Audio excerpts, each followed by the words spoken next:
Hello, people of the world of the internet watching vehicle reviews. Welcome to this, the 2026 GMC Hummer 3X, which is a nearly 5-ton vehicle with 13 inches of suspension travel that can do 0 to 60 in 3 seconds. Because that's not ridiculous. So today we're gonna get up in the air, nerd out and tech specs, see how it's constructed, and then go take it out in the dirt and see what it can do.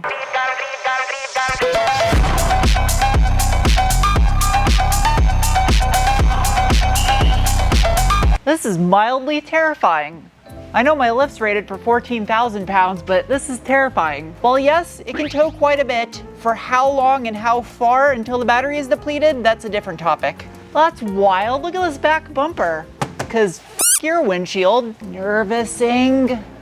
Well, I guess if anything happens, I just lay flat. Out back, the Hummer EV utilizes a short long arm rear suspension configuration. And the first thing you'll notice back here is the tie rod assembly, because this has up to 10 degrees of rear wheel steering in the crab mode or king crab mode for 2026. That is the biggest wishbone I've ever seen on anything I've reviewed. Also, the knuckles are made out of aluminium. The rear ball joints are pressed directly into that lower arm. It is paired with a set of adaptive air dampers made by GM in-house in Mexico. The rear anti-sway bar, which is forward mounted, measures in at approximately over 27 millimeter in diameter for a rear anti-sway bar.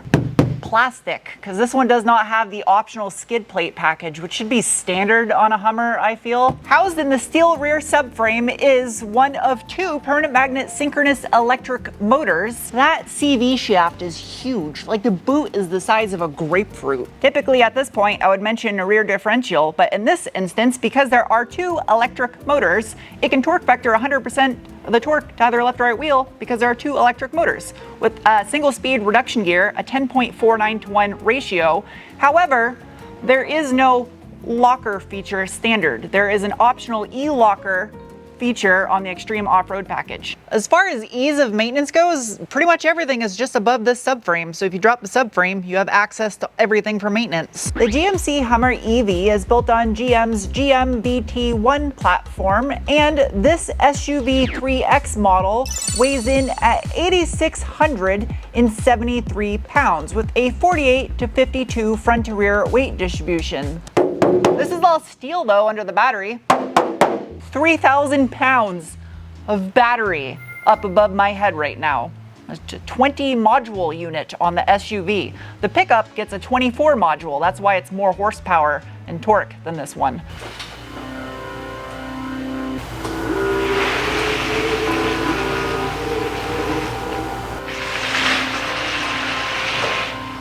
Making up the front portion of the E four-wheel drive system, which typically operates at a 40-60 front to rear split, you have a single permanent magnet synchronous electric motor with a single speed reduction gear. However, this one has a 13.26 to 1 ratio. You can just barely see it sandwiched between these 2 plastic skid plates in the center. Just like the rear, massive axles on this thing, huge CV boot about the size of a grapefruit. Now, despite this only having 1 motor up front, it can still torque vector 100% either left or right wheel, and with the Extreme Off-Road package, it gets upgraded axles on all 4 corners. Up front, again, it utilizes another short long arm suspension configuration, all of which is comprised out of aluminium. You can see the lower ball joints are pressed into that lower arm, and more of the house blend GM adaptive air dampers. You can see the steering rack right there in the very front of the motor. The front anti-sway bar, which is rearward facing, measures in at approximately 36 millimeter and change diameter. Camera angle makes me feel like I'm in a Beastie Boys video. That just aged me quite a bit, didn't it? All right, anyway, plastic skid underneath the front motor. However, got some actual metal up front where it matters. That's good. All right, time for the braking test. Nothing behind me. Ready, set, go. Oh, jeez.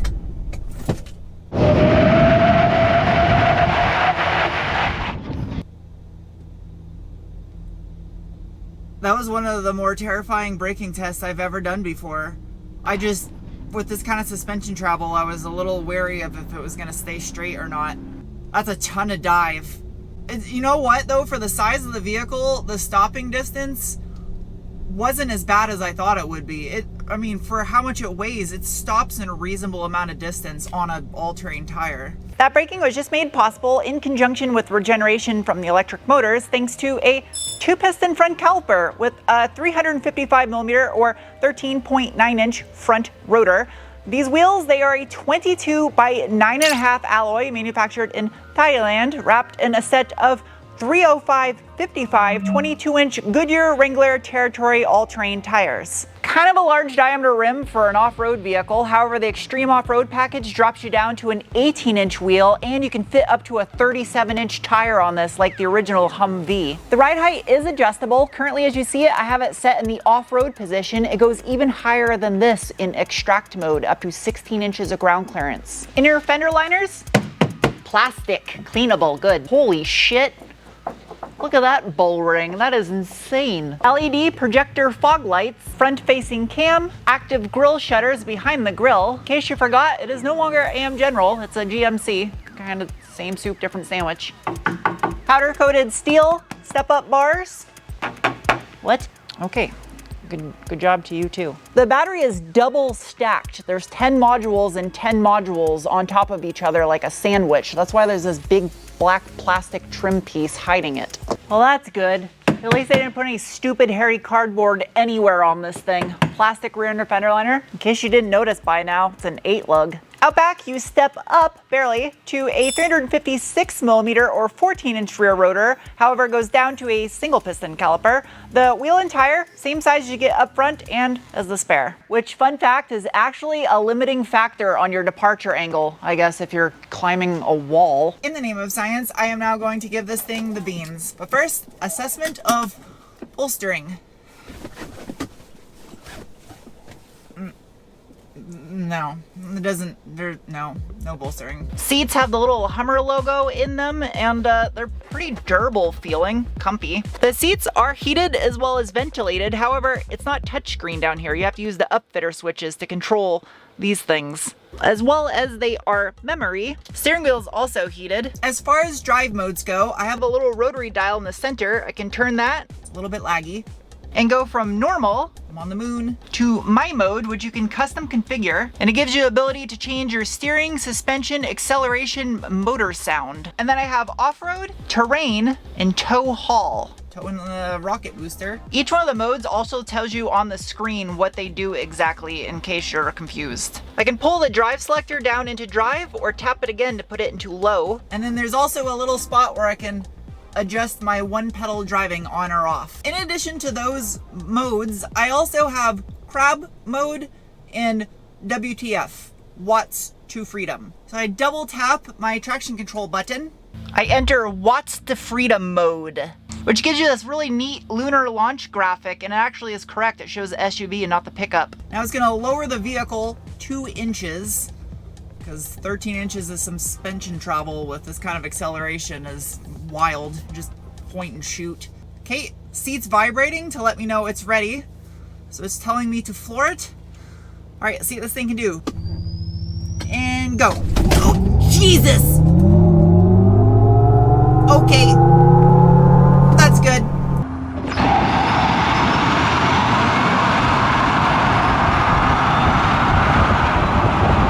That is intense. That kind of mass accelerating like that is just wild. It just, oof. Poppins the frunk. Magic. Robot frunk. It's full of junk. Okay, I'm gonna assemble. Why has no one done this yet? You're welcome, GM. I'll send you my bill. That looks better.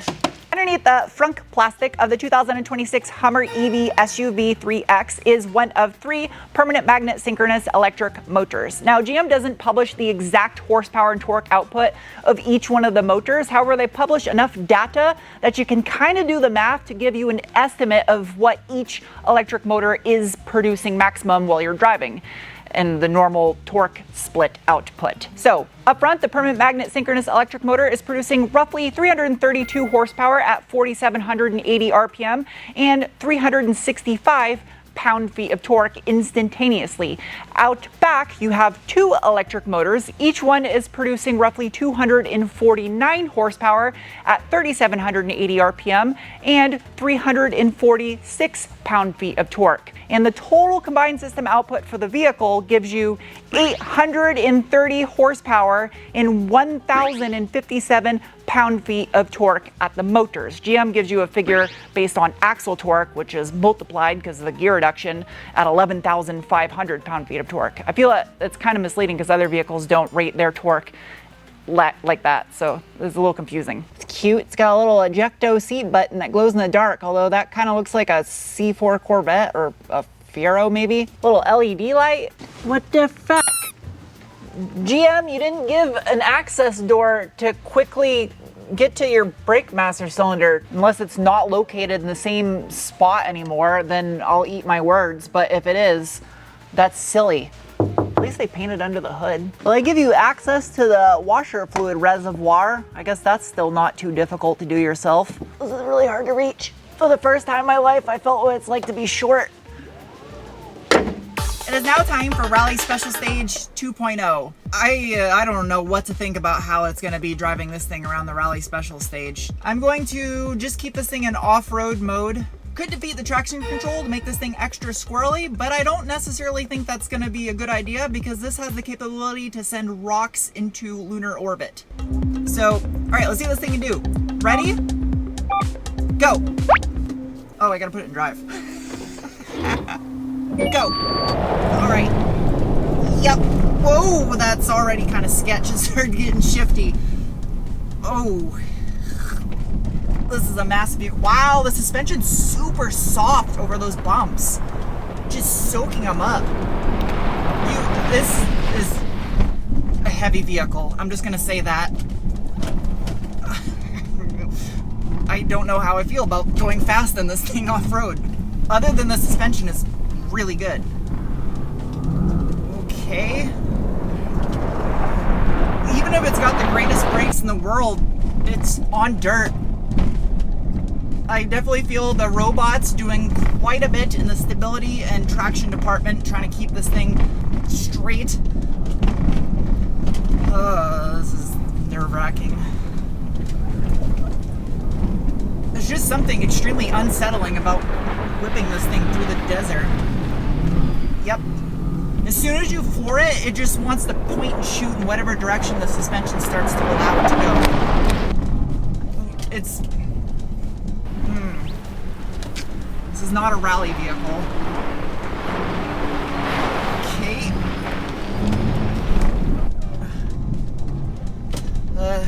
It's taking a lot of brain processing power, and I can feel the same with the vehicle too. There's some hesitation in the throttle when I try to give it gas, juice, whatever. The suspension is definitely the highlight of all this. It is just soaking up the bumps. You can hear the roof panels rattling a little bit. Okay. Buttery, buttery, buttery smooth, considering how much this weighs. Oh, geez. I don't even really need to floor it. It's got so much torque that it just starts sending rocks into space. Braking is phenomenal off-road. Just... Oh, this is making me sick. Jeez! Oh, this thing... That's crazy. The ass end squats, the front end picks up so high when you floor it. The size of the vehicle does not inspire confidence going fast. It's capable of going extremely fast, but logic starts to take over, and the fact that I just think about that is all that separates me and 9,000 pounds from if I flip it. As far as ride height, technically speaking, I have 5 settings. I have entry and exit. Technically below that would be watts to freedom. Normal, increased, and then extract. If I press this, it enables Crabwalk. Where the Cybertruck's main gimmick was just its shape and design, kind of like a middle finger to typical automotive design, this thing's gimmicks are mechanical and useful-ish. I don't know how or when this would be useful, but I can just be weird. This is so neat. I don't really know how or where you'd use this. Wait, can I drive off the trail like this? What happens if I, okay.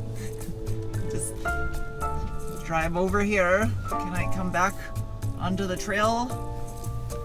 This is interesting. It is now time for the hill climb test, which is going to be like driving through a parking lot in this thing. Putting it into terrain mode, I don't feel like I need the extract ride height setting, and I'm going to switch into low.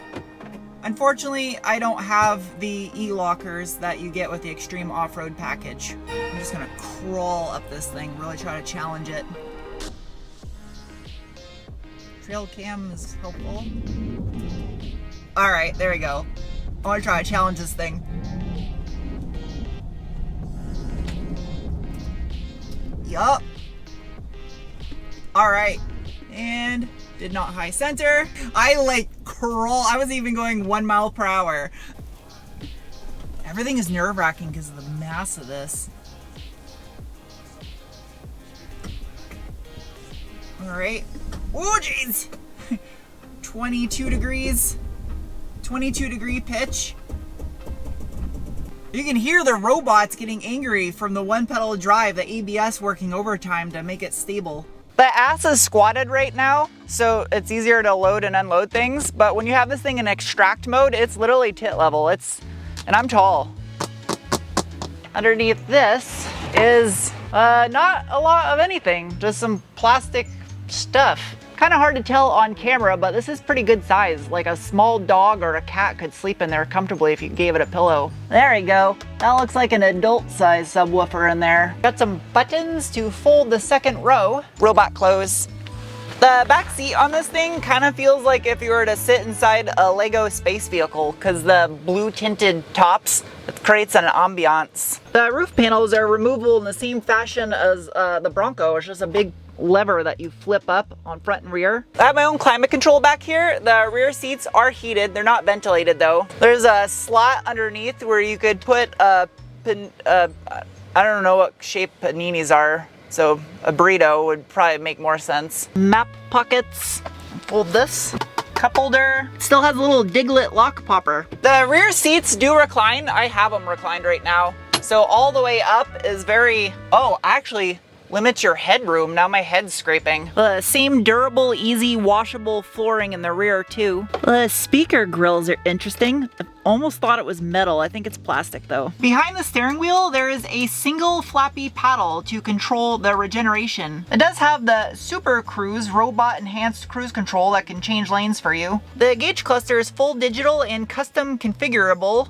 G-force and drift angle. That's, for the Crabwalk. Physical volume knob. Cup holders. Is that open? Oh no, it doesn't. Center console, giant lid. It's an adapter thing for the Tesla charger maybe? The center cubby is just kind of an empty plastic tub. There's no little refrigerator or anything in there. At least the floor in here looks like it should in a Hummer. It's durable, rubber, washable, doesn't have like white carpet or something ridiculous. The infotainment system menu in the Hummer is unlike other GM products, has a very different style to the menu. However, it's kind of slow when it comes to changing through the different screens. I'm normally not a big fan of Bose sound systems, but in the Hummer, they did it right. It's pretty impressive in here. Teen driver, they should just change that so it says bad parent mode. Because it's an EV, there's a massive storage area under the center console. Wireless phone charger with a USB and USB-C charge port. Trailer controls. There's a quick access button to put all the windows down at once. This vehicle actually requires intelligence and self-control to operate because of what this is capable of. And I love it for existing for that reason. I like that they offer some loud colors on this thing, like the orange that this one's finished in, because it just fits the nature of the vehicle. While it does have over 300 miles of range, fairly fast charging capabilities, what's even more impressive is that you could reverse power your home with this thing if there was ever a power outage. It is not without flaws. For the price, you're getting some cool off-road features, but don't expect it to feel like a luxury vehicle on the inside. It feels like someone that's eating their hair while they're doing a car review. As far as on-road driving goes, the four-wheel steer is a huge plus in parking lots, but the same effects that you get off-road with the massive amount of suspension travel, even in the normal ride height, it sometimes will kind of shift to one side or the other, which kind of points and darts in a different direction, so it requires some common sense when driving it. I don't necessarily know if these are selling all that well because of the price and the fact that it's kind of a ridiculous vehicle. It's more of a toy than anything. I think they could open up the market to a larger demographic if they offered this with a diesel range extender model with like a small Duramax diesel set up kind of like a locomotive, so it's just running solely to charge the batteries, and maybe give this thing 600 or 700 miles of range. That would be awesome. But it's kind of cool because it is a neat vehicle and it makes about as much sense as it doesn't make sense. Just like that sentence.